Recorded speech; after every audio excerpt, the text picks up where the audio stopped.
Hello दोस्तों, स्वागत है आप सबका मेरे यूट्यूब चैनल कॉमर्स में। आज के इस वीडियो में मैं आपको कैपिटल रिडक्शन का फोर्थ प्रैक्टिकल क्वेश्चन जो है वो कराऊंगा।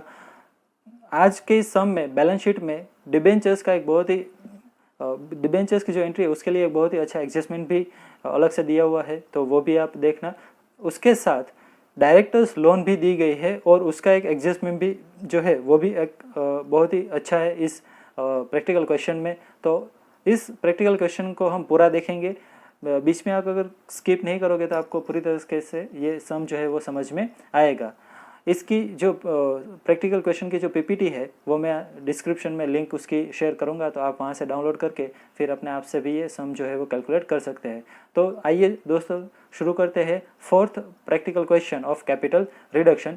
इसके एडजस्टमेंट जो रहेंगे वो भी बहुत ही अच्छे हैं, साथ ही साथ इसमें न्यू एडजस्टमेंट भी है, तो आप सम जो है वो पूरा देखना। ओके, तो चलिए शुरू करते हैं practical question of capital reduction.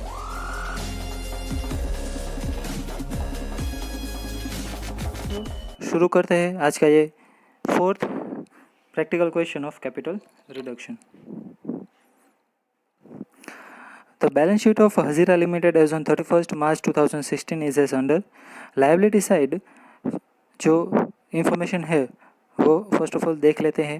5000 7% cumulative preference shares of ₹100 each 5 lakh rupees के दिए गए हैं और प्रेफरेंस शेयर की फेस वैल्यू है ₹100 और नंबर है 5000, 5000 number of preference shares. Then 1 lakh equity shares, यहाँ पे भी फेस वैल्यू दी गई है ₹10, टोटल अमाउंट हो गई 10 लाख। 7% डिबेंचर्स ऑफ 100 ईच, उसमें भी फेस वैल्यू दी गई है और टोटल अमाउंट हो गई 5 lakh. Then interest payable to debenture holders जो अक्रूड हो गया है लेकिन पे नहीं हुआ है, इतना है 17,500 दिए गए हैं। लोन फ्रॉम डायरेक्टर्स, ये नया है, प्रीवियस हमने जो सम किए प्रैक्टिकल क्वेश्चन उसमें ये नहीं दिया था, लेकिन यहाँ पे लोन फ्रॉम डायरेक्टर्स है 1 लाख रुपीज़, वो भी हम देखेंगे। उसके बाद creditors 4 lakh, bank overdraft 2,50,000 and depreciation fund on plant and machinery, ये भी एक अलग तरीके से दिया गया है। जनरली क्या होता है कि जो असेट्स है उसमें से डेप्रिसिएशन माइनस करके ही असेट साइड जो है अमाउंट दी जाती है, लेकिन यहाँ पे डेप्रिसिएशन फंड क्रिएट करा है कंपनी ने। और जब भी कंपनी जो है डेप्रिसिएशन फंड क्रिएट करेगी तब ऐसे सेपरेट लायबिलिटी साइड जो है वो फंड की अमाउंट दी जाएगी। तो हमें क्या करना है, जब भी असेट्स सोल्ड करें या उसमें कुछ इंक्रीज डिक्रीज होगा, ओके, तो हमें first of all depreciation minus करके उसकी बुक वैल्यू जो है अभी कितनी है वो फाइंड आउट करनी पड़ेगी। उसके बाद प्रॉफिट होगा या लॉस ये फाइंड आउट करना पड़ेगा। तो यहाँ पे ऐसे ही डेप्रिसिएशन फंड जो है अलग से दिया गया है। अब असेट साइड देख लेते हैं, जहाँ पे गुडविल है 75,000 की, पैटर्न है 50,000 की, लैंड एंड बिल्डिंग जो है वो 6 लाख की है, plant and machinery 6,50,000, investment in bracket उसमें कहाँ गया है कॉस्ट, एट कॉस्ट जो है 60,000। उसके बाद स्टॉक जो है वो 4,30,000 के है। डेटर्स में दो पार्ट दिए गए हैं, एक तो है गुडविल, सॉरी डेटर्स में दो पार्ट दिए हैं, एक तो है good, that is good debtors, जितने कंपनी को लगता है कि ये तो मिलेंगे ही उतने रुपीज़, तो वो है 4 लाख के। उसमें डाउटफुल है 30,000 के। ओके, ऐसे करके फिर टोटल हमको दिया गया है 4,30,000। क्लियर। सो गुड डेटर्स जो है 4 लाख के है और डाउटफुल यानी कि हम जिसको बैड डेट कहते हैं वो है 30,000 के, तो जो टोटल है हमको दिया गया है 4,30,000। देन आफ्टर कैश बैलेंस भी दी गई है 2,500। प्रिलिमिनरी एक्सपेंसेस जो है वो 80,000 के और प्रॉफिट एंड लॉस अकाउंट जो है वो 4,90,000 दिया है इस बैलेंस शीट में। टोटल हो जाएगा 28,67,500। उसके बाद जो कंटीजेंट लायबिलिटी, जनरली क्या होता है, कंटीजेंट लायबिलिटी आपको बैलेंस शीट में लायबिलिटी साइड भी दी जा सकती है जिसका टोटल उसको बैलेंस शीट में इंक्लूड नहीं करते। कंटीजेंट लायबिलिटी की जितनी अमाउंट होती है वो बैलेंस शीट में इंक्लूड नहीं करते। तो ऐसे भी आपको जो प्रैक्टिकल क्वेश्चन है उसमें इंफॉर्मेशन दी जा सकती है। यहाँ पे क्या उसमें कैसे इंफॉर्मेशन दी गई है, यहाँ पे आपको एडजस्टमेंट जो है उसके ऊपर यानी कि एडजस्टमेंट से पहले कंटीजेंट लायबिलिटी ऐसे ही सेपरेट जो है उसकी इंफॉर्मेशन दी है। सो फर्स्ट कंटीजेंट लायबिलिटी कौन सी है, कंटीजेंट का मतलब क्या होगा, शायद वो लायबिलिटी पे करनी पड़ सकती है, शायद वो पे ना करनी भी पड़े, यानी कि आइदर कंपनी इधर कंपनी सपोज टू पे इट और इट मे नॉट। ओके, अगर वो फिक्स होती है, कंटीजेंट अभी है, अगर फिक्स होती है तो अगर पे करना पड़ेगा, अगर फिक्स नहीं होगी तो पे नहीं करेंगे, दैट इज़ कंटीजेंट लायबिलिटी। उसमें फर्स्ट है एरियर्स ऑफ प्रेफरेंस डिविडेंड 14,000, यानी कि प्रेफरेंस डिविडेंड कंपनी को पे करना कितना बाकी है अभी 14,000 का, वो कंटीजेंट है, शायद कंपनी को पे करना पड़े, शायद ना करना पड़े। और दूसरा जो है वो claim for damages pending in the tribunal of 50,000। Okay, so उस 50,000 रुपीज़ के जो एक क्लेम है, ओके 50,000 का एक क्लेम है जो ट्राइब्यूनल में अभी पेंडिंग है, शायद कंपनी को वो पे करना पड़े। ओके, उसकी फर्दर इन्फॉर्मेशन दी गई होगी तो हमको पता चलेगा, जो एडजस्टमेंट में दी गई है, जो हम अभी एडजस्टमेंट देखेंगे तो उसमें आपको पता चल जाएगा। और capital reduction scheme stating the following terms was duly approved. Okay, जिसमें फर्स्ट एडजस्टमेंट क्या है, preference shares were to be reduce by 20। जैसे कि प्रीवियस सम हमने जब थर्ड प्रैक्टिकल क्वेश्चन किया था, जब वहाँ पे मैंने एक आपको क्लेरिफिकेशन दिया था कि अगर कहीं पे भी बाय वर्ड यूज़ होता है कि bye reduce by rupees so and so, तो आपको उतने रुपीज़ रिड्यूस करने हैं। तो यहाँ पे भी प्रेफरेंस शेयर के लिए बाय वर्ड यूज़ हुआ है, बाय 20, यानी कि आपको 20 रुपीज़ रिड्यूस कर देने हैं, जितनी भी रिमेनिंग अमाउंट रहेगी वो न्यू बैलेंस शीट में आएगी। ओके, अगर टू वर्ड यूज़ होता है, that is reduce 2 rupees so and so, तो उतनी अमाउंट आपको रखनी है, जो डिफरेंस की अमाउंट आएगी वो आपको रिड्यूस करनी है। जैसे कि यहाँ पे कंटिन्यू एडजस्टमेंट में कहा गया है, and equity shares were to be reduced to rupees 2.5। यहाँ पे अगर आप 2.5 रिड्यूस कर दोगे तो आपका सम गलत हो जाएगा। यहाँ पे आपको 2.5 रुपीज़ उसकी वैल्यू रखनी है, जितना डिफरेंस आए उतना आपको रिड्यूस करना है। यानी कि अभी इक्विटी शेयर हमको 10 रुपीज़ के दिए गए हैं, तो उसकी वैल्यू अब 2.5 रहेगी, यानी कि आपको 7.5 रुपीज़ जो है वो रिड्यूस करने हैं। यहाँ पे अगर आप जल्दबाजी में गलती कर जाते हो तो आपका प्रैक्टिकल क्वेश्चन जो है वो रॉन्ग हो जाएगा। बाय वर्ड यूज़ हुआ, यानी कि उतनी अमाउंट स्ट्रेट फॉरवर्ड रिड्यूस कर दो। टू वर्ड यूज़ हुआ, यानी कि उतनी अमाउंट रखो, बाकी की जो अमाउंट है वो आप रिड्यूस करो। क्लियर? तो वो एडजस्टमेंट भी हम कैलकुलेट करेंगे। सेकंड देख लेते हैं, ऑल इनटेंजिबल असेट्स, यानी गुडविल, पैटर्न, ट्रेडमार्क है, एंड फिक्टिशियस, ट्रेडमार्क तो नहीं है सब में, ऐसे ही आपको एग्जांपल के रूप में मैं कह रहा हूँ। And fictitious assets, preliminary expense हो गया, एडवर्टाइजमेंट सस्पेंस अकाउंट हो गया, तो ये सारे फिक्टिशियस एक्सपेंस है। उसमें से हमको प्रिलिमिनरी एक्सपेंसेस जो है बैलेंस शीट में दिया गया है। उसमें fictitious assets including the patent, patent तो आज जाती है इंटेंजिबल में ही, टू बी रिटर्न ऑफ, वो सारी हमको राइट ऑफ कर देनी है। थर्ड एडजस्टमेंट है stock to be reduced to, देखना यहाँ पे टू वर्ड का यूज़ हुआ है, stock to be reduce to rupees 3,80,000, यानी कि 3,80,000 रहेंगे स्टॉक की वैल्यू न्यू बैलेंस शीट में। गैप जितना रहेगा, यानी कि अभी जितने स्टॉक है उसमें से 380 रखना है, उसके अलावा जितनी अमाउंट रहेगी वो आपको रिड्यूस कर देनी है, वो भी हम कैलकुलेट करेंगे। And second thing, debtors consider doubtful to be written off, जितने डेटर्स डाउटफुल दिए गए हैं बैलेंस शीट में वो आपको राइट ऑफ कर देने हैं। फोर्थ एडजस्टमेंट देख लेते हैं, preference share holder agree to waive half of the arrears of dividend. हमको कंटीजेंट लायबिलिटी में कहा गया है कि 14,000 प्रेफरेंस शेयर डिविडेंड जो है वो बाकी है पे करने के लिए, तो उसमें से हाफ डिविडेंड जो है यानी कि 7,000 वेव हो रहा है। प्रीवियस सम में भी हमने डिस्कस किया है कि प्रेफरेंस शेयर डिविडेंड के लिए एक बात आपको याद रखनी है, जितना अमाउंट वेव होता है, जितनी अमाउंट प्रेफरेंस शेयर होल्डर जाने देते हैं, यानी कि उसको प्रेफरेंस शेयर होल्डर को हम प्रेफरेंस शेयर होल्डर जो है उसको अभी कंपनी पे नहीं करेगी, वो अमाउंट हो जाएगी वेव्ड अमाउंट। तो जितनी अमाउंट वेव हो जाती है उसके लिए हमको कोई भी एंट्री नहीं देनी है, वो लायबिलिटी भी कंसिडर नहीं होगी। जितना सिर्फ पे होता है, प्रेफरेंस शेयर डिविडेंड की ही बात कर रहा हूँ, जितना पे होता है वो ही हमको कंसिडर करनी है। तो half of the arrears of dividend, okay, वो वेव हो रहा है तो उसकी हमें कोई इफेक्ट नहीं देनी है। एंड आगे क्या कहा है उसमें, and to receive equity shares in lieu of the balance, जो बाकी का डिविडेंड रहेगा, बाकी का हाफ रहेगा, उसके लिए हमको जो है वो इक्विटी शेयर्स इश्यू करने हैं।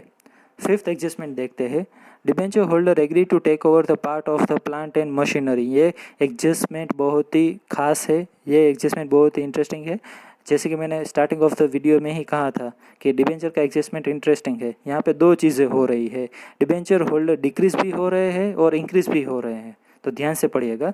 Debenture holder agree to take over part of plant and machinery, पूरी नहीं, उसका एक पार्ट ले जा रहे हैं प्लांट एंड मशीनरी का, जिसकी बुक वैल्यू है 3,50,000 फॉर 3 लाख।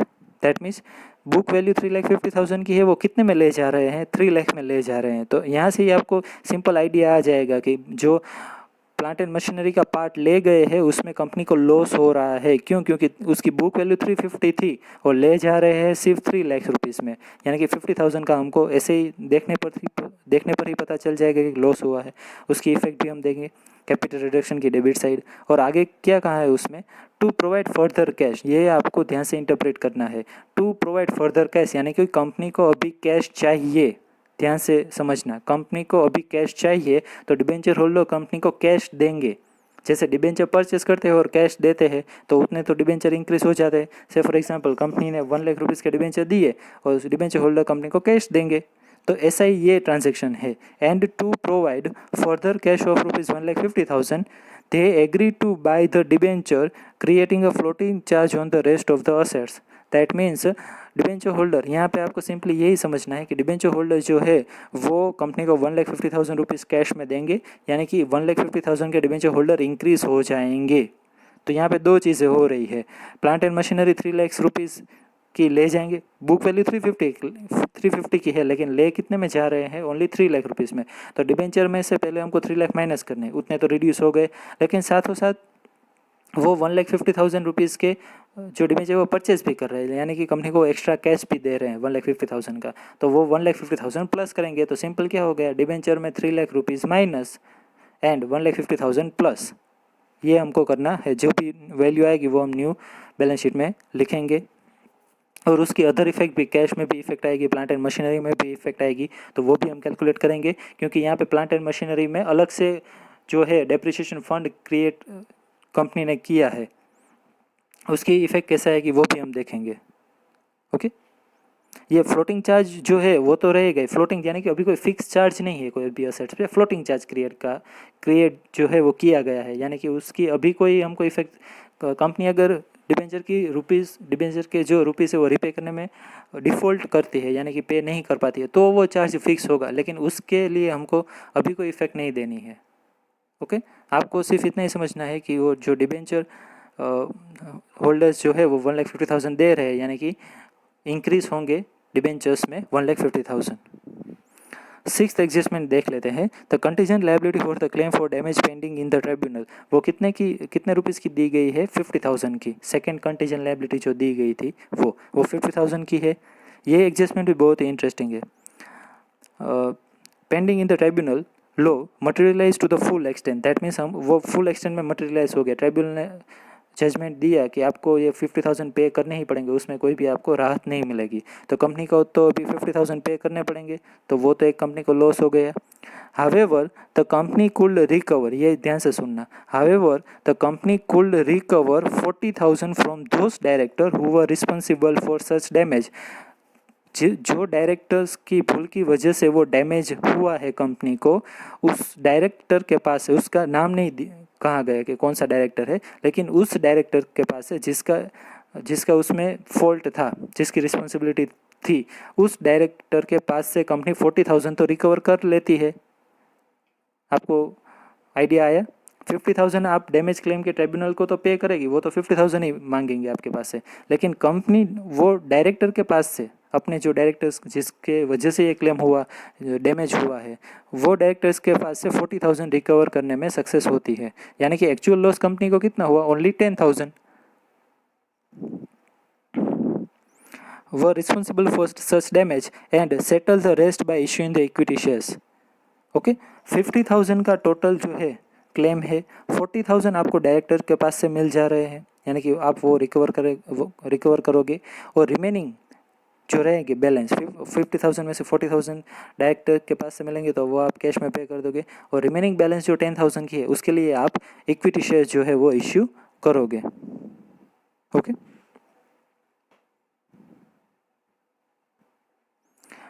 और यहाँ पे एक और भी चीज़ हमको समझनी पड़ेगी, जो अब नेक्स्ट एडजस्टमेंट में कहा गया है, 7th adjustment, the directors agree to convert the loan into equity shares. अब यहाँ पे आपको ध्यान से देखना है, हमको बैलेंस शीट में डायरेक्टर्स लोन दी गई है।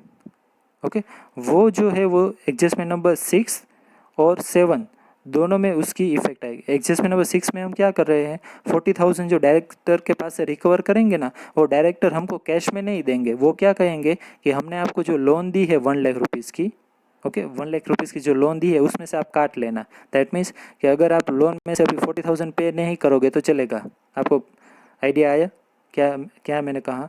जो 40,000 रिकवर करेंगे वो कैश में कंपनी डायरेक्टर के पास से रिकवर नहीं करेगी। वो कैसे करेगी? अपने जो लोन है डायरेक्टर्स की, वो कंपनी को तो डायरेक्टर को जो लोन है वो रिपे करनी पड़ेगी। लेकिन अभी ये 40,000 रिकवर की है, मतलब कि वो लोन में से अभी 40,000 हम निकाल देंगे, वो नहीं पे करेंगे। ऐसे हम रिकवर करेंगे। ओके, तो लोन की जितनी अमाउंट बैलेंस शीट में दी गई है उसमें से ये 40,000 तो हमने रिकवर कर लिए, यानी कि अब हम वो लोन रिपे नहीं करेंगे। ठीक है, अब बाकी की जितनी लोन रहेगी 40,000 माइनस करके जितनी भी लोन डायरेक्टर्स की रिमेनिंग रहती है उसके लिए हमको इक्विटी शेयर इश्यू करने हैं, यानी कि वो लोन की अमाउंट को आप कन्वर्ट कर देना है इक्विटी शेयर्स में।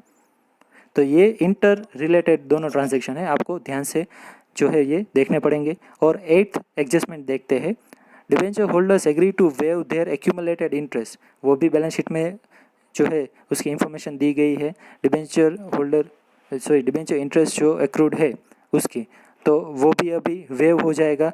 तो डिबेंचर इंटरेस्ट अगर वेव होता है तो कंपनी के लिए बेनिफिट है, तो वो आ जाएगी कैपिटल रिडक्शन की credit side.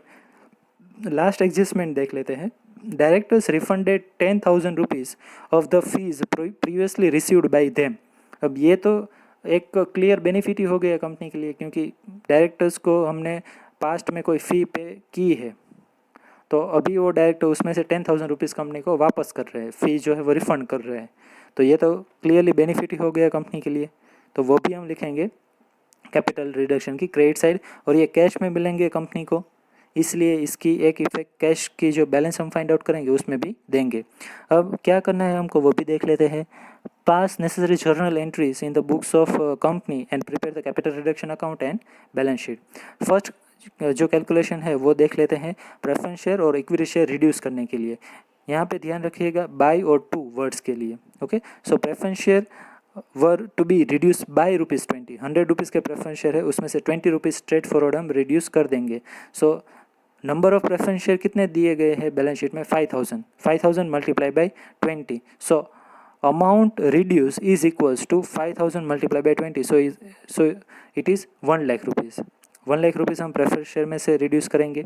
Second thing, equity share were to be reduce to ₹2.5, that is 10 rupees के इक्विटी शेयर हैं उसकी वैल्यू अब रहेगी ओनली 2.5। बाकी की जितनी अमाउंट यानी कि 7.5 है वो रिड्यूस हो जाएगी। तो उसके लिए देख लेते हैं, equity shares reduce to ₹2.5, it means we need to reduce that in bracket मैंने उसमें कैलकुलेशन दिया है 10 माइनस 2.5, सो वो हो जाएगा 7.5 रुपीज़ इन इक्विटी शेयर। हमको इतना रिड्यूस करना है। Amount reduce is equals to 1,00,000 shares, क्योंकि बैलेंस शीट में 1,00,000 शेयर्स दिए गए हैं। 1,00,000 share multiply by 7.5, so it comes to 7,50,000। इतनी हमको इक्विटी शेयर में से अमाउंट रिड्यूस करनी है। उसके बाद सेकंड कैलकुलेशन देखते हैं, इंटेंजिबल असेट्स फिक्टिशियस असेट जो हमको राइट ऑफ करनी है उसके लिए। तो हमको जो बैलेंस शीट में दी गई है इंफॉर्मेशन उसके मुताबिक हमको we need to write off goodwill, pattern, preliminary expenses and P&L account of P&L account debit balance, that is loss। ये सारी चीज़ें हमको राइट ऑफ करनी है, वो भी हम करेंगे। वो तो सिंपल, उसमें कोई कैलकुलेशन नहीं है, वो स्ट्रेट फॉरवर्ड हम राइट ऑफ ही कर देंगे। उसके बाद थर्ड कैलकुलेशन देखते हैं, stock to be reduce to 3,80,000 and debtors consider doubtful to be written off. तो स्टॉक जो है उसकी वैल्यू अभी रखनी है 3,80,000, क्योंकि उसमें टू वर्ड यूज़ किया है, तो उसकी वैल्यू स्टॉक की रहेगी 3,80,000। ओके, बैलेंस शीट में उसकी कितनी प्राइस दी गई है स्टॉक की? 4,30,000। ओके, तो चाहे तो आप ऐसे भी कर सकते हो, 4,30,000 माइनस 3,80,000, क्योंकि उतनी वैल्यू तो रखनी है, तो रिड्यूस कितनी होगी? 50,000। ओके, अगर चाहे तो आप अभी जो स्लाइड में दिख रहा है ऐसे भी कर सकते हो। स्टॉक इज इक्वल्स टू 4,30,000 जो हमको बैलेंस शीट में दी गई है, माइनस 50,000 में करूं तो अभी बुक वैल्यू कितनी रहेगी? 3,80,000। ओके, तो ऐसे चाहे तो आप ऐसे भी कर सकते हो। अगर आप ऐसे करोगे तो आपको डायरेक्ट 50,000 का ऐसे शायद आइडिया ना आए कि 50,000 कहाँ से लाए। तो आप सिंपल तरीका वो है कि आप 4,30,000 में से कितनी रखनी है वैल्यू? अभी 3,80,000 रखनी है, तो रिड्यूस कितनी होगी? 50,000। ऐसे सिंपल तरीके से भी आप कर सकते हो, जो भी आपको कन्वीनियंट लगे वो आप तरीका अपना सकते हो। इन शॉर्ट हमको स्टॉक कितने रिड्यूस करने पड़ेंगे, स्टॉक में से कितनी वैल्यू रिड्यूस करनी पड़ेगी, 50,000। क्लियर। इसमें बहुत ही ध्यान रखना, अगर आपने डायरेक्टली 3,80,000 रिड्यूस कर दिया तो आपका सम गलत हो जाएगा। 2 वर्ड यूज़ हो यानी कि उतनी अमाउंट आप रखो, बाई वर्ड यूज़ हो यानी कि उतनी अमाउंट आप कम करो। ये एक आप फिक्स प्रिंसिपल जो है वो ध्यान में रखना। डाउटफुल डेटर्स तो बैलेंस शीट में डायरेक्टली दिए गए हैं 30,000, तो वो हम रिड्यूस कर देंगे। देन आफ्टर फोर्थ कैलकुलेशन देखते हैं। Preference share holders agree to waive half of their arrears of dividend and to receive the equity shares in lieu of the balance. So preference share dividend हमको contingent liability में दिया गया था 40,000। So preference share dividend waive कितना हो जाए, half, waive कितना हो जाएगा, half. So it is 14,000 divided by 2, और आप इसका 50% भी कर सकते हो, अमाउंट आ जाएगी 7,000। और पे कितना होगा, रिमेनिंग 7,000, जिसके लिए हम इक्विटी शेयर इश्यू करेंगे। So preference share paid by issuing equity share is equals to 14,000 divided by 2, और आप डायरेक्टली 7,000 भी लिख सकते हो, और 14,000 माइनस 7,000 इज इक्वल्स टू 7,000 ऐसे भी आप लिख सकते हो। तो 7,000 के न्यू इक्विटी शेयर हम इश्यू करेंगे, और ये 7,000 की एक इफेक्ट जो है वो कैपिटल रिडक्शन डेबिट साइड भी आएगी, जितना हम पे कर रहे हैं उसके लिए। उसके बाद डिबेंचर का ये जो एडजस्टमेंट है, उसमें मैंने कहा आपको कि प्लांट एंड मशीनरी में जो कैलकुलेशन करना पड़ेगा। ओके, तो फर्स्ट ऑफ ऑल वो फाइंड आउट कर लेते हैं कि उसकी जो लॉस है, प्लांट एंड मशीनरी का जो लॉस है वो फाइंड आउट कर लेते हैं। Plant and machinery debenture holder कितने में ले जा रहे हैं, 3 लाख रुपीज़ में, लेकिन उसकी बुक वैल्यू कितनी है, 3,50,000। ये तो आपको पहले ही कह दिया है उसमें एडजस्टमेंट में ही कि बुक वैल्यू उसकी 350 है। So plant and machinery taken over price जिसकी बुक वैल्यू है 3,50,000। ओके, उसकी बुक वैल्यू 3,50,000 है, लेकिन टेकन ओवर प्राइस कितनी है, यहाँ पे ऊपर जो मैंने टेकन ओवर लिखा है वो एक्जैक्टली टेकन ओवर नहीं, बट वो है plant and machinery book value 3,50,000, और उसके नीचे आप लिखोगे टेकन ओवर प्राइस जो है 3 लाख रुपीज़। तो ऐसे आपको कितना लॉस मिलेगा, 50,000 का, यानी कि जितनी बुक वैल्यू थी उसमें उससे कम में आप ले जा रहे हो, तो 50,000 का लॉस होगा जो आएगा कैपिटल रिडक्शन की डेबिट साइड। उसके बाद हम देखते हैं कि जो डिबेंचर होल्डर हमको कैश देंगे 1,50,000, तो उतने डिबेंचर अब इंक्रीज भी हो जाएंगे, और 1,50,000 की कैश मिलेगी तो उसकी इफेक्ट हम कैश अकाउंट में भी देंगे जब हम क्लोजिंग कैश बैलेंस कैलकुलेट करेंगे तब। ओके, और ये 3 लाख जो है वो आपको डिबेंचर में से माइनस करने हैं, और जो प्लांट एंड मशीनरी की बुक वैल्यू थी 3,50,000 वो आपको प्लांट एंड मशीनरी में से माइनस करनी है, क्योंकि वो इतनी प्लांट एंड मशीनरी भी कम होगी, तो 3,50,000 आपको प्लांट एंड मशीनरी में भी माइनस करने पड़ेंगे। सिक्स्थ कैलकुलेशन देखते हैं। The contingent liability for claim for damage pending in the tribunal of law materialize to the full extent. 50,000 हमको पे करने ही पड़ेंगे क्योंकि वो कंटीजेंट लायबिलिटी 50,000 की दी गई है। हावेवर द कंपनी कुल रिकवर 40,000। ये रिकवर कैसे करेंगे, डायरेक्टर्स की लोन में से अमाउंट काट कर रिकवर करेंगे, कैश में डायरेक्टर्स हमको नहीं देंगे 40,000, ये याद रखना। 40,000 from those directors who were responsible for such damage and settle the rest by issuing equity share। तो इसका कैलकुलेशन कैसे होगा, टोटल क्लेम है हमारे पास 50,000, उसमें से डायरेक्टर रिकवर फ्रॉम डायरेक्टर वो माइनस करेंगे 40,000, तो रिमेनिंग कितना रहेगा 10,000, that is paid in by equity share, bye issuing equity share. Okay, so 10,000 equity share हम उसके लिए भी इश्यू करेंगे।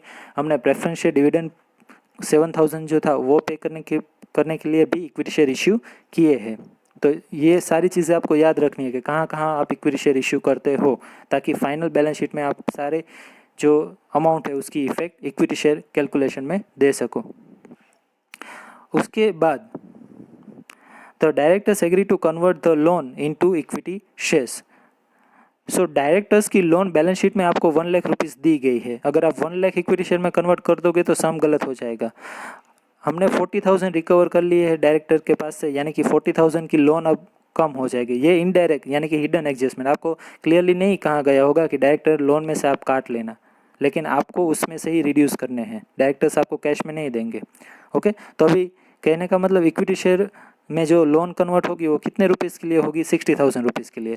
डायरेक्टर्स लोन इज़ 60,000, क्यों, क्योंकि इन ब्रैकेट मैंने कैलकुलेशन दिया है 1 लाख जो बैलेंस शीट में डायरेक्टर्स लोन है -40,000 जो अभी हमने 6th कैलकुलेशन में रिकवर किए हैं। तो इसी तरह से 60,000 रुपीज़ जो है वो बैलेंस आ जाएगी। इसके लिए हम इक्विटी शेयर भी इश्यू करेंगे। So equity shares issued for 60,000। Okay, ये कैलकुलेशन रहेगा डायरेक्टर्स की लोन को कन्वर्ट करने के लिए इक्विटी शेयर्स में। 8th जो कैलकुलेशन है वो देख लेते हैं। Debenture holder agree to waive their accumulated interest. तो ये तो सिंपल हो जाएगा। बैलेंस शीट में डिबेंचर्स इंटरेस्ट कितना दिया गया है 17,500, तो वो आपको वेव कर देना है। ये कंपनी के लिए बेनिफिट है, इसलिए वो आ जाएगा कैपिटल रिडक्शन की क्रेडिट साइड। ये तो सिंपल हो गया। उसके बाद the interest waive by the debenture holder so as it is credited. Okay, तो ये जो डिबेंचर होल्डर का इंटरेस्ट वेव हुआ है वो हमारे लिए बेनिफिट है। So it is credited to capital reduction account as a benefit to the company. Okay, वो तो मैंने बताया आपको। उसके बाद 9th कैलकुलेशन देख लेते हैं जिसमें डायरेक्टर्स अपनी 10,000 की फ़ी रिफंड कर रहे हैं, तो ये भी कंपनी के लिए बेनिफिट है। So fee refunded is 10,000 which is credited to capital reduction account as a benefit. वो भी आपको इजीली जो समझ में आ जाएगा। अभी क्लोजिंग कैश बैलेंस का कैलकुलेशन करना पड़ेगा। क्यों? क्योंकि ये जो सम है उसमें जो ट्रांजैक्शंस दिए गए हैं उसमें कैश कोई ट्रांजैक्शन में कैश मिल भी रही है, कोई ट्रांजैक्शन में हम पे भी कर रहे हैं, इसलिए closing cash balance find out करना ज़रूरी है। So opening debit side, first of all previous sum जो था, थर्ड सम प्रैक्टिकल क्वेश्चन जो मैंने थर्ड करवाया था उसमें जो कैलकुलेशन है कैश के लिए वहाँ पे मैंने कैश रिसीव्ड और कैश पेड ऐसा लिखा था। तो तब भी मैंने कहा था कि अगर आप चाहो तो कैश अकाउंट प्रिपेयर कर सकते हो, इसलिए इस वाले प्रैक्टिकल क्वेश्चन में मैंने कैश अकाउंट प्रिपेयर किया है ताकि आपको आइडिया आ जाए। तो ऐसे सिंपल आप कैश अकाउंट प्रिपेयर कर लो।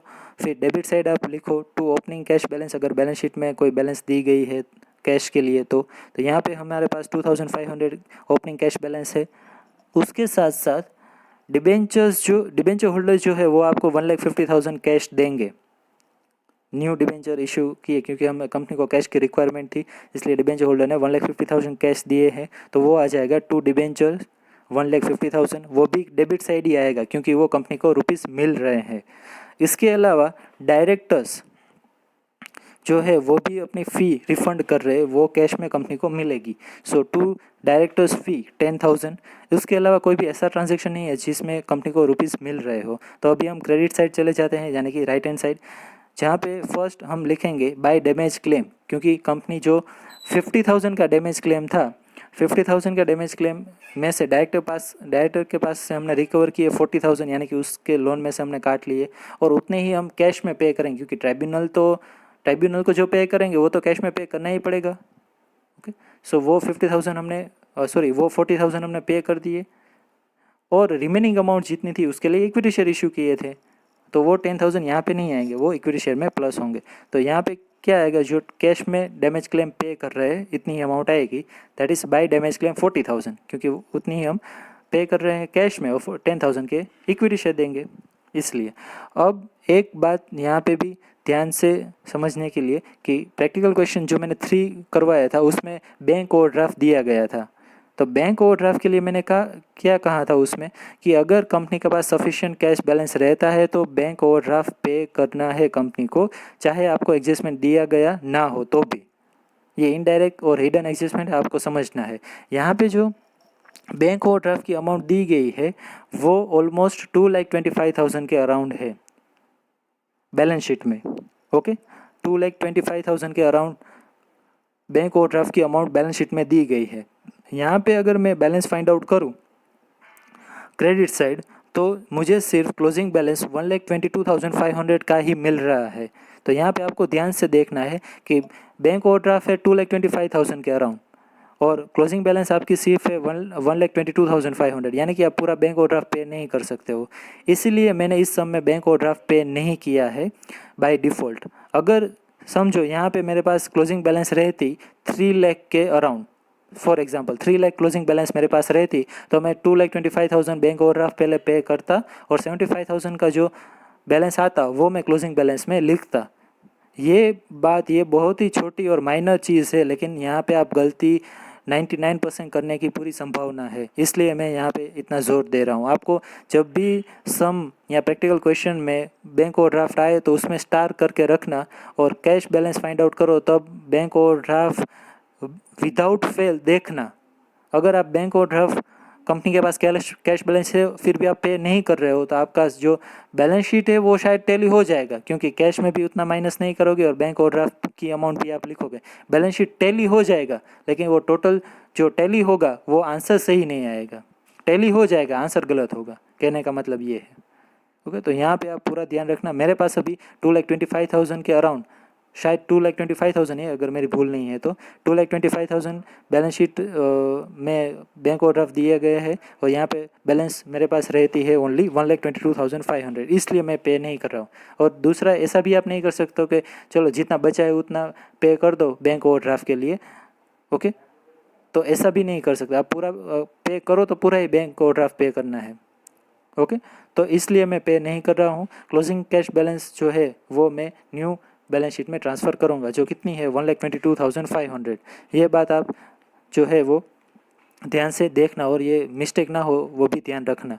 दोनों साइड बैलेंस दोनों साइड ये कैश अकाउंट का टोटल आ जाएगा 1,62,500।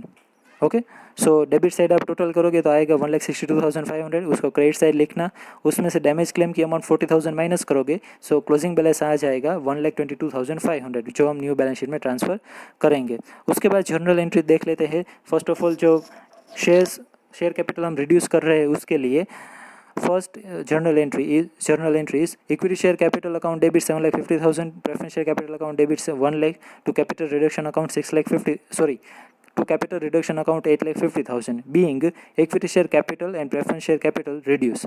सेकेंड जो हम intangible assets P&L account और fictitious assets राइट ऑफ कर रहे हैं उसके लिए कैपिटल रिडक्शन अकाउंट डेबिट, यहाँ पे पहले आपको ये 6,95,000 नहीं मिलेंगे तो अभी उसको रहने दो।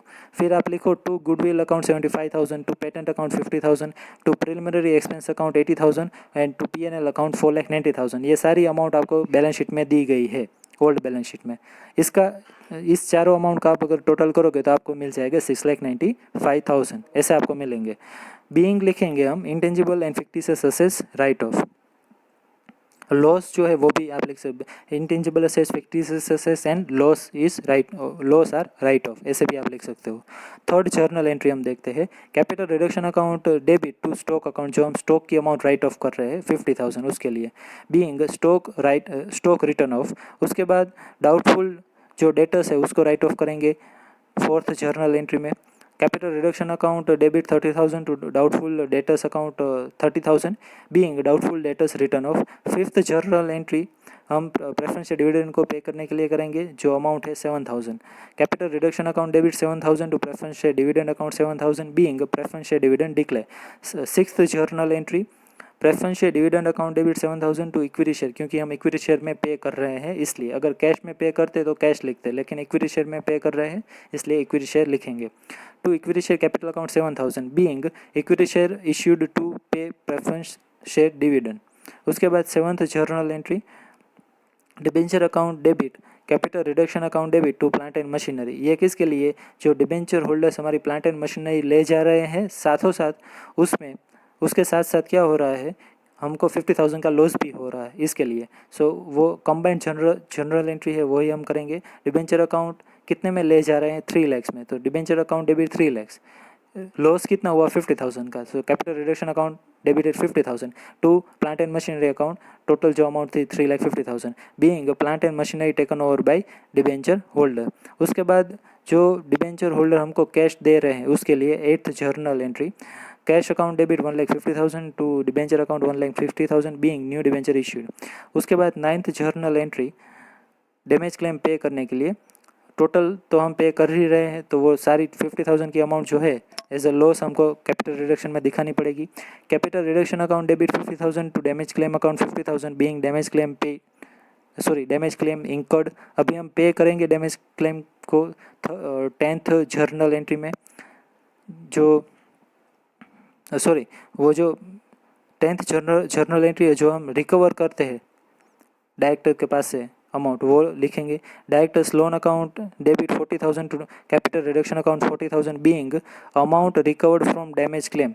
वो डैमेज क्लेम का आपको अमाउंट रिकवर्ड हुआ इसलिए वो बेनिफिट है, वो हम ट्रांसफ़र करेंगे कैपिटल रिडक्शन की क्रेडिट साइड।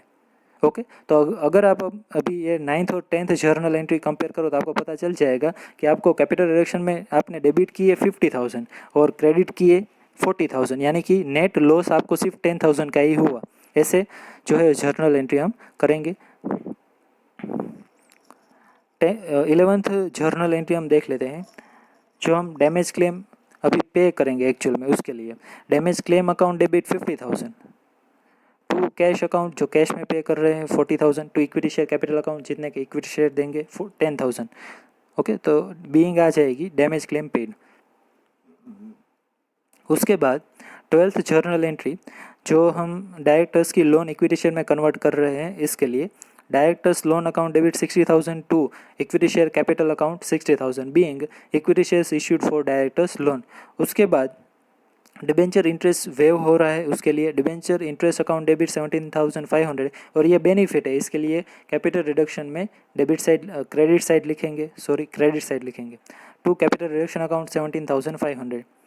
और उसके बाद जो डायरेक्टर्स रिफंड दे रहे हैं अपनी 10,000 रुपीज़ की फ़ी, वो भी हमारे लिए बेनिफिट है, तो वो भी कैपिटल रिडक्शन क्रेडिट साइड लिखेंगे। Directors fee account debit 10,000 to capital reduction account 10,000 being fees refunded by directors. और डायरेक्टर्स की फ़ी जो हमको मिली है वो कैपिटल रिडक्शन में क्रेडिट तो की है, लेकिन कैश में भी उतना इंक्रीज़ होगा। डायरेक्टर्स की फ़ीस जितनी मिलेगी तो वो उतना इंक्रीज़ कैश में भी होगा, तो उसके लिए भी आप जर्नल एंट्री कर सकते हो। ये चाहो तो आप ना करो तो कोई प्रॉब्लम नहीं है, लेकिन अगर आपको आइडिया आ जाता है तो आप, यानी कि आपको पता है कि करनी है, तो आप कर सकते हो। जो कैश रिसीव होगा तो कैश में भी इतना इंक्रीमेंट होगा, इसके लिए मैं यहाँ पे ये एंट्री कर रहा हूँ। 15th journal entry cash account debit 10,000 to directors fee account 10,000 being directors fee received back, ये और रिफंडेड आप लिख सकते हो। उसके बाद जो कैपिटल रिडक्शन अकाउंट है वो प्रिपेयर करेंगे। डेबिट साइड जितने एक्सपेंसेस है असेट्स राइट ऑफ कर रहे हैं वो अमाउंट आएगी। सो डेबिट साइड पहले देख लेते हैं। To goodwill 75,000 to patent 50,000 to preliminary expenses 80,000 to P N L account 4,90,000। ये सारी चीज़ें आपको ओल्ड बैलेंस शीट में दी गई है। स्टॉक जो है वो एडजस्टमेंट में कहा गया था 50,000 के राइट ऑफ करने हैं, और डाउटफुल डेटर्स जो है वो 30,000 के राइट ऑफ करने थे। उसके बाद प्रेफरेंस से डिविडेंड 7,000 का हमने पे किया है, सो टू प्रेफरेंस से डिविडेंड। उसके बाद प्लांट एंड मशीनरी में हमको 50,000 का लॉस हुआ है, सो प्लांट एंड मशीनरी 50,000 और डैमेज क्लेम 50,000 का पे करेंगे, सो टू डैमेज क्लेम 50,000। और ये कैपिटल रिजर्व अभी नहीं मिलेगा, अभी हम जो है वो क्रेडिट साइड देख लेते हैं। क्रेडिट साइड देखेंगे कि कंपनी को कहाँ कहाँ से फंड, यानी कि कैपिटल रिडक्शन स्कीम इम्प्लीमेंट करने के लिए सोर्स जो है फंड कहाँ से मिला है। सो जो लायबिलिटी डिक्रीज हो रही है, कैपिटल आपने राइट ऑफ की है, वो सारी चीज़ें लायबिलिटी राइट ऑफ की है, प्रेफरेंस शेयर या इक्विटी शेयर राइट ऑफ की है, वो सारी चीज़ें क्रेडिट साइड आ जाएगी। और कोई प्रॉफिट हुआ है तो वो भी जो है वो क्रेडिट साइड आ जाएंगे। सो उसमें लिखेंगे बाय प्रेफरेंस शेयर कैपिटल जो हमने रिड्यूस की है 1 लाख। उसके बाद बाय इक्विटी शेयर कैपिटल जो हमने रिड्यूस की थी 7,50,000। उसके बाद बाय डिबेंचर्स अकाउंट जो डिबेंचर होल्डर अपना इंटरेस्ट वेव कर रहे हैं इतनी अमाउंट 17,500।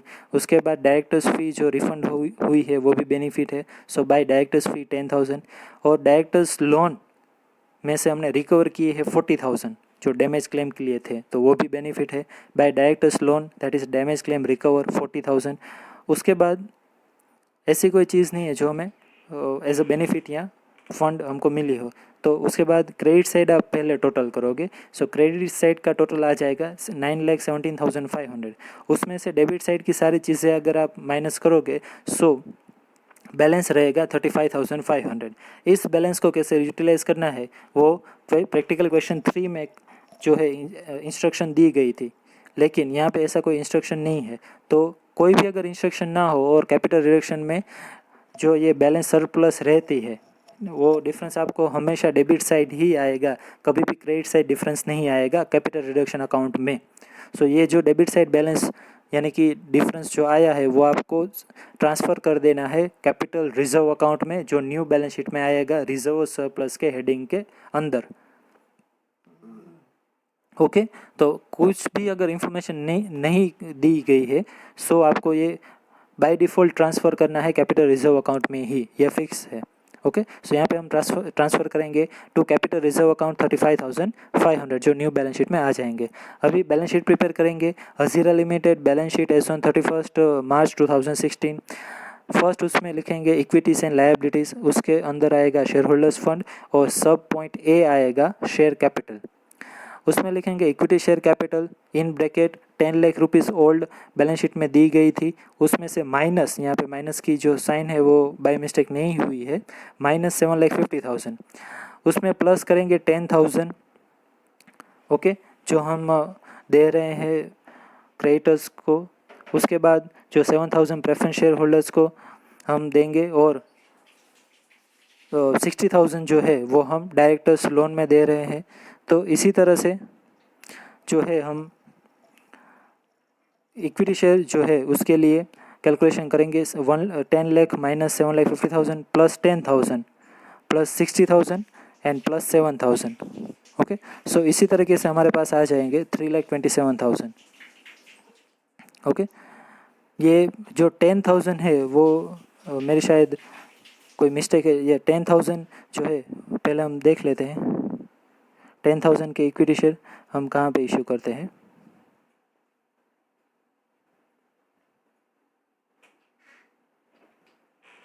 $10,000 का जो एडजस्टमेंट है ओके जो ये हम लायबिलिटी पे कर रहे हैं, डैमेज क्लेम की लायबिलिटी पे कर रहे हैं, उसके लिए हम 10,000 रुपीज़ जो है वो पे कर रहे हैं। मेरी गलती ना हो इसके लिए मैं वेरीफाई करना ज़रूरी था, अदरवाइज़ ओके फिर से हम यहाँ पे आ जाते हैं। तो अभी हमको ये पता है कि 10 लाख रुपीज़ जो है उसमें से 7,50,000 तो हम माइनस कर ही रहे हैं। 10,000 है जो है वो हम डैमेज क्लेम के लिए इक्विटी शेयर इशू करेंगे तो वो प्लस होगा। उसके साथ 60,000 जो है वो हम क्रेडिटर्स की लोन जो हम डिबेंचर होल्डर की डिबेंचर होल्डर्स नहीं बट डायरेक्टर्स लोन, ओके यहाँ पे मेरी मिस्टेक है, डायरेक्टर्स लोन जो मैंने कन्वर्ट की है 60,000 की उसके लिए इशू किए थे, और 7,000 जो मैंने प्रेफरेंस से डिविडेंड पे किया है उसके लिए करेंगे। तो ऐसे आउटर कॉलम में आ जाएगी हमारे पास 3,27,000 अमाउंट। फिर प्रेफरेंस शेयर का देखते हैं। 7% cumulative preference share capital 5 lakh rupees old balance sheet में थी, उसमें से 1 लाख रुपीज़ हमने रिड्यूस किए हैं, सो 4 लाख रुपीज़ आउटर कॉलम में आ जाएंगे। उसके बाद रिजर्व एंड सरप्लस में अभी जो बी पॉइंट है रिजर्व एंड सरप्लस, उसमें हमको कैपिटल रिडक्शन में जो डिफरेंस मिला है वो लिखेंगे कैपिटल रिजर्व। जो कैपिटल रिडक्शन अकाउंट में डिफरेंस मिला था उसको मैंने ट्रांसफ़र किया था कैपिटल रिजर्व में, तो वो यहाँ पे आएगा 35,500। फिर नॉन करंट लायबिलिटीज़ जो है वो उसमें डिबेंचर आएंगे 7% डिबेंचर्स 50, उसमें इन ब्रैकेट हमने लिखा है 5 लाख जो ओल्ड बैलेंस शीट में थी। 5 लाख में से 3 लाख रुपीज़ जो है उसके लिए प्लांट एंड मशीनरी ले जा रहे थे तो वो माइनस होगी, डिबेंचर होल्डर वो ले गए थे प्लांट एंड मशीनरी, इसलिए उसमें प्लस करेंगे 1,50,000 क्योंकि डिबेंचर होल्डर ने इतना कैश हमको दिया है, सो आउटर कॉलम में आ जाएगी 3,50,000। उसके बाद करंट लायबिलिटीज़ देखते हैं जिसमें क्रेडिटर्स है 4 लाख के और बैंक ओवरड्राफ्ट 2,50,000। ओके मैंने 2,25,000 बोला था लेकिन वो एग्जैक्टली 2,50,000 था, मुझे अराउंड उतना पता था कि 2,25,000 समथिंग है लेकिन वो 250 था, तब भी हम पे नहीं कर पाते क्योंकि मेरे पास जो बैलेंस है था कैश बैलेंस वो 1,22,500 ही था। तो आप ये बैंक ओवरड्राफ्ट 2,50,000 पे नहीं कर पाते इसलिए। ओके अगर 2,50,000 से ज़्यादा आपके पास कैश होती तो आप बैंक ओवरड्राफ्ट पे कर देते, भले ही एडजस्टमेंट में ना कहाँ गया हो फिर भी। और इसी तरह लायबिलिटी इक्विटी और लायबिलिटीज़ का टोटल आ जाएगा 17,62,500। फिर असेट साइड हम देखते हैं जिसमें फर्स्ट है नॉन करंट असेट्स और इसमें सब पॉइंट ए दिया गया है टेंजिबल असेट्स। टेंजिबल असेट्स में first of all land and building जो है वो दी गई है। ओके लैंड एंड बिल्डिंग जो है वो 6 लाख रुपीज़ की दी गई है। तो उसमें कोई इंक्रीज़ और डिक्रीज़ नहीं है, तो एज इट इज़ हम लिखेंगे।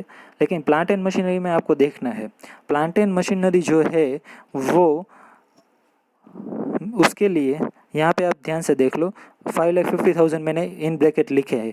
ओके, 5,50,000 मैंने इन ब्रैकेट क्यों लिखे? 3,50,000 जो है वो तो उतनी बुक वैल्यू की तो डिबेंचर होल्डर ले जा रहे हैं।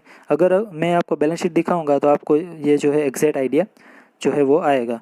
बैलेंस शीट में asset side plant and machinery जो है, प्लांट एंड मशीनरी उसकी अमाउंट अराउंड 6,50,000 दी गई है।